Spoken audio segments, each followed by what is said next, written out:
యాక్చువల్గా నాకు ఒక రహస్యం తెలిసింది మీ ఫ్రెండ్ ద్వారా. అంటే బహుశా అదే నీ ఫిజిక్ మెయింటెనెన్స్కి అదే కారణం అనుకుంటున్నాను. ఏంటి, ఎప్పటి నుంచి ఆ అలవాటు ఉంది? ఏంటి ఆ అలవాటు ఎప్పటి నుంచి ఉంది? ఎప్పటి నుంచి ఉంది? నాకే మీరు అలవాటు అంటే వాళ్ళు ఏదో అనేసుకుంటారు, ముందు చెప్పండి, రిలీజ్ చేసేయండి. అలవాటు యాక్చువల్గా కాదు, చాలా బ్యాడ్ హ్యాబిట్ కదా. అంటే ఎవరు చూడకుండా దొంగచటకి చేసే అలవాట అది, అంతే కదా? అంటే ఎవరు చూడకుండా చేసేదాన్ని, అంతే కదా? తిడతారు మరి, పాడేస్తారు బాక్స్ అంతా తీసుకెళ్ళి. అంటే కేట్లు కాదు, ఓన్లీ నేను 2 బాక్సెస్ తెచ్చుకుంటా, జోబులో పెట్టుకుంటాను, తీసుకొచ్చేస్తాను. ఎవరు చూడలే కదా అనేసి అప్పుడు అంతే నా బాక్స్ కంప్లీట్ అయిపోయింది. సో ఆ అలవాటు అనేది ఇప్పుడు కూడా ఉందా? ఎప్పుడు స్టార్ట్ అయింది అలవాటు? మానేద్దాం అనుకుంటున్నాను కానీ మానలేకపోతున్నాను.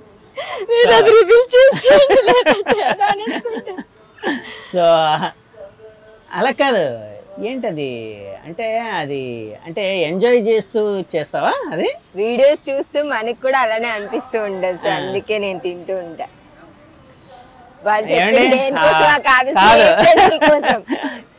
మాయారెడ్డికి ఒక అలవాటు ఉందంటండి, చిన్నప్పటి నుంచి స్లేట్ పెన్సిల్స్ తింటూ ఉంటదంట, ఇప్పుడు కూడా తింటూ ఉంటదట.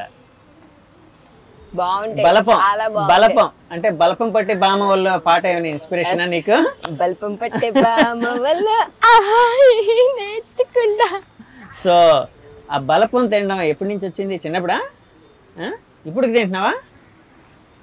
కానీ అది మంచిది కాదంటారు. మంచిది కాదంటారు, నేను మానేద్దాం అనుకుంటున్నాను కానీ మానలేకపోతున్నాను. మీ ఇంట్లో వాళ్ళు ఏమనలేదా? మమ్మీ వాళ్ళు తెలిస్తే అంతే అయిపోయి. తెలీదా? పట్టుకొని తెలీదు అంటే అప్పుడప్పుడు తింటున్నా అని తెలుసు కానీ పాడేస్తారు, తిడుతూ ఉంటారు. బట్ నేను దాచుకుంటూ తింటా. ఇప్పుడు కూడా వీళ్ళు తిడతారు అని చెప్పి దాచుకుని తింటా. ఉన్నాయి ఇప్పుడు అలా కాదు, వెళ్ళి ఏమడుగుతావు? అంటే స్లేట్ పెన్సిల్ బాక్స్ ఇవ్వండి అంటే నేను స్లోగా అడుగుతా, వెనకాల వీళ్ళందరూ ఉంటారని చెప్పి. అంటే వీళ్ళు వచ్చేసి ఏమడుగుతుంది, స్లేట్ పెన్సిల్ బాక్స్ అడుగుతుందా, ఇవ్వకండి అంటే తినేస్తుంది అని అంటే, తింటానంటే ఇవ్వనమ్మా నేను ఇవ్వను అని అంటారు వాళ్ళు కూడా. అంటే డబ్బులు నేను ఇస్తున్నాను కదా అంటే డబ్బులు ఇచ్చినా ఇవ్వను అంటారు వాళ్ళు. సో కాదు, ఎందుకు మానలేకపోతున్నా అలవాటు? బాగుంటాయి స్లేట్ పెన్సిల్స్ తిండి. అమ్మాయిలు ఇది చూసి ఎవరు ఇన్స్పైర్ అవ్వద్దు, ఇన్ఫ్లుయెన్స్ అవ్వద్దు. బాగుంటాయి, కామెంట్స్ లో చెప్పాలి, కామెంట్స్ లోని కంపల్సరీ చెప్పాలి. లేడీస్ చెప్తున్నా, స్లేట్ పెన్సిల్స్ చాలా బాగుంటాయి, నేను కూడా తింటున్నా. ఎవరు తినద్దు దయచేసి, తను చెప్పినా కూడా తినద్దు. మాయా, సరే నీ ఆ రహస్యం తెలిసిపోయింది, అది పక్కన పెడదాం. సో లైఫ్లోని ఇందాక నువ్వు అన్నావు కదా, అంటే ఏదో నెక్స్ట్ స్టెప్ అని. సో ఆ నెక్స్ట్ స్టెప్ నీ ఇప్పుడు ఉండే దానికంటే కూడా నెక్స్ట్ స్టెప్ ఏంటి, ఏమనుకుంటున్నావు? ఏమనుకుంటున్నానంటే నేను ఇంకా ఎర్న్ చేసుకోవాలి, మనీ సెటిల్డ్ గా చూసుకోవాలి అని చెప్పేసి నాకు మైండ్ లో ఉంది. ఎందుకంటే లైఫ్ ఎప్పుడు ఎలా ఉంటుందో మనకు కూడా తెలియదు కదా. సో అందుకని సెక్యూర్ గా ఉందామని, అంటే ఎక్కువ మనీ వేస్టేజ్ చేయకుండా ఇంకా ఎక్కువ, అంటే మనకి నా మైండ్ లో ఉన్నదైతే ఏంటంటే ఏ వర్క్ చేస్తే నేను మనీ ఎర్న్ చేసుకోగలను. అంటే ఐ మీన్ ఇప్పుడు చాలా మంది అనుకుంటే రాంగ్ వేలో, కానీ ఆ రాంగ్ వే అనేది నాకు లేదు. రాంగ్ వే కాకుండా ఏ వర్క్ చేస్తే ఏ ఆర్టిస్ట్ గా ఎట్ నుంచి వస్తుంది మనీ అనేది ఎర్న్ చేసుకోవాలనేది నా మెంటల్ స్ట్రెస్ అంతా ఉండేది. బట్ నేను ఏదో ఒక రోజు ఎదగాలి అనే ఒక కోర్స్ అయితే నా మైండ్లో ఉంది, అదే చూసుకుంటున్నాను. యాక్చువల్గా ఇండస్ట్రీకి సంబంధించి, ఇండస్ట్రీ అనే కాదు చాలా వాటికి సంబంధించి అమ్మాయి కోసం చెప్పాల్సి వచ్చినప్పుడు, అమ్మాయి కెరియర్ కోసం చెప్పాల్సి వచ్చినప్పుడు చాలాసార్లు ఒక మాట వినిపిస్తుంటుంది, కాంప్రమైజ్ అని, బాధాకరమైన మాట. సో అలాంటివి ఏంటి అసలు, దాని మీద నీ ఒపీనియన్ ఏంటి? కాంప్రమైజ్ అయిపోయేలాగా ఉంటే, ఐ మీన్ కాంప్రమైజ్ అంటే కమిట్మెంట్స్, కాంప్రమైజ్ అయ్యేలాగుంటే ఈ పాటికి నేను ఎక్కడో ఉండేదాన్ని, ఏ వెబ్ సిరీస్లోనో ఇక్కడ ఇలా మాయారెడ్డి లాగా ఓన్లీ పబ్లిక్ని మాత్రమే నా ఎంజాయ్మెంట్ కోసం నేను ఎంటర్టైన్ చేసేదాన్ని, ఇలా ఉండాను కదా. ఇలా ఉన్నాను కాబట్టి కమిట్మెంట్స్ నాకు అస్సలు ఇష్టం ఉండదు. అసలు నాకు అలా వచ్చే ఆపర్చునిటీస్ వేస్ట్. ఒకేలా వచ్చినా సరే ఐఎమ్ నాట్ యాక్సెప్టెడ్. ఓకే, నాకు ఈ వేలోనే ఇంకా ఒకవేళ అటువైపు ఛాన్సెస్ రాకపోతే నేను ఈ వేలోనే ఇంకా కంటిన్యూ చేస్తూ ఉంటా, ముసలి దానిలాగే అవుతా. ఇంకా ఈ వేలో కంటిన్యూ చేసి మిమ్మల్ని ఎంటర్టైన్ చేసి నేను ఏజ్డ్ అవుతూ మీరు చూస్తుండే కదా. యాక్చువల్గా నువ్వు ఇందాక ఒక మాట అన్నావు, ఒక ఫ్యూనరల్కి వెళ్ళినప్పుడు, అంటే అక్కడ వాళ్ళు ఏడ్చే దాన్ని కూడా తీసుకొని వచ్చి నేను దాన్ని కామెడీ యాడ్ చేశాను. అంటే కామెడీ అంటే నవ్వు అంటే నాకు అంత ఇష్టం అన్నావు కదా, నువ్వు ఫసక్ అన్నావు కదా ఇందాక. సో నీ ఫసక్ ఒకవేళ అంటే తర్వాత 20-40 ఏళ్ళలో 50 ఏళ్ళలో బాగా ముసలైపోయిన తర్వాత అందరూ వెళ్ళిపోవాల్సిన వాళ్ళే. సో దాన్ని కూడా నీ ఫ్యాన్స్ ఒక కామెడీగా ఒక అంటే ఎంటర్టైనింగ్ అని తీసుకోవాలని అనుకుంటున్నావా? ఎంటర్టైనింగ్ అంటే ఇంకా తర్వాత నా వీడియోస్ రావు, నా ఫొటోస్ రావు, నా ఫ్రెండ్స్కి నా నవ్వు ఉండదు. యాక్చువల్లీ నాకు ఫ్లవర్స్ అంటే నాకు చాలా ఎక్కువ ఇష్టం. ఓకే. ఎందుకంటే నేను ఎవరినైనా మీట్ అయినప్పుడు ఫ్లవర్స్ తీసుకొస్తారని నేను చూస్తా.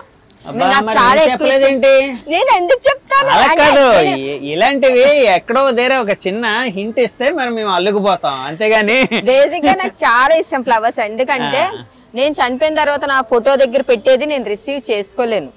సో నేను బతుకునేటప్పుడే నాకు తీసుకొచ్చి అంటే నేను బాయ్స్ దగ్గరైనా గర్ల్స్ దగ్గరైనా సరే ఒక పర్సన్ దగ్గర నుంచి నేను యాక్సెప్ట్ చేసేది అంటే నేను ఎక్స్పెక్ట్ చేసేది ఏంటంటే ఫ్లవర్స్. చాలా మంది గిఫ్ట్స్ ఇవ్వవని అంటారు కానీ నేనైతే ఎక్కువ ఎక్స్పెక్ట్ చేసేది మాత్రం ఫ్లవర్స్ తీసుకొస్తే చాలా ఎంత బ్రైట్ స్మైల్ వచ్చేస్తుంది నా దగ్గర. సో మాయాని పడగొట్టాలంటే ఫ్లవర్స్ తో వెళ్ళండి. ఏ ఫ్లవర్స్ అనేవి మీ ఇష్టం, కాలీఫ్లవర్ అయినా పర్వాలేదు, కాలీఫ్లవర్ తో అయినా వెళ్ళండి పర్వాలేదు, నాకు ఉపయోగపడే ఫ్లవర్స్ మాత్రమే. ఓకే. ఎందుకంటే యాక్సెప్ట్ చేస్తుంటాను అంటే నేను ఉన్న లివింగ్ లో మొత్తం అంతా కూడా బతుకునేటప్పుడు నేను తీసుకుంటాను కదా, అది నా చేతులతో నేను తీసుకోగలను. నేను చనిపోయిన తర్వాత నేను తీసుకోలేను, నా ఫోటో దగ్గర పెట్టి నేను తీసుకోలేను, అది యాక్సెప్టబుల్ కాదు. కాబట్టి నేను బతుకునేటప్పుడే నాకు ఎవరైనా ఇస్తే బాగుంటది కదా అని నేను ప్రతి పర్సన్ నేను వస్తున్న ఇంత జర్నీ చేస్తున్నాను కదా, నేను వచ్చే ప్రతి పర్సన్ దగ్గర నేను ఎక్స్పెక్ట్ చేస్తాను ఒక ఫ్లవర్ అనేది. అలా చూసి చూసి చూసి ఇప్పటికి నాకు ఇద్దరు ఇచ్చారు అనుకుంటా ఫ్లవర్స్. ఇద్దరే నా లైఫ్ లో ఇద్దరు. మనీ అనేసి ఒక అబ్బాయి ఇచ్చాడు జస్ట్ ఇంట్రొడక్షన్ అప్పుడు, అంటే తన ఈవెంట్ కి వెళ్ళాను కాబట్టి ఇచ్చాడు. ఇంకొకటి ఏంటంటే నా లిఖిత్ అనే ఒక నా బెస్ట్ ఫ్రెండ్ ఉన్నాడు, వాడు ఏమొచ్చి నేను చూసాను ఫ్లవర్స్ చూసాను, ఆ లోతులోకి వెళ్ళడానికి అవ్వదు.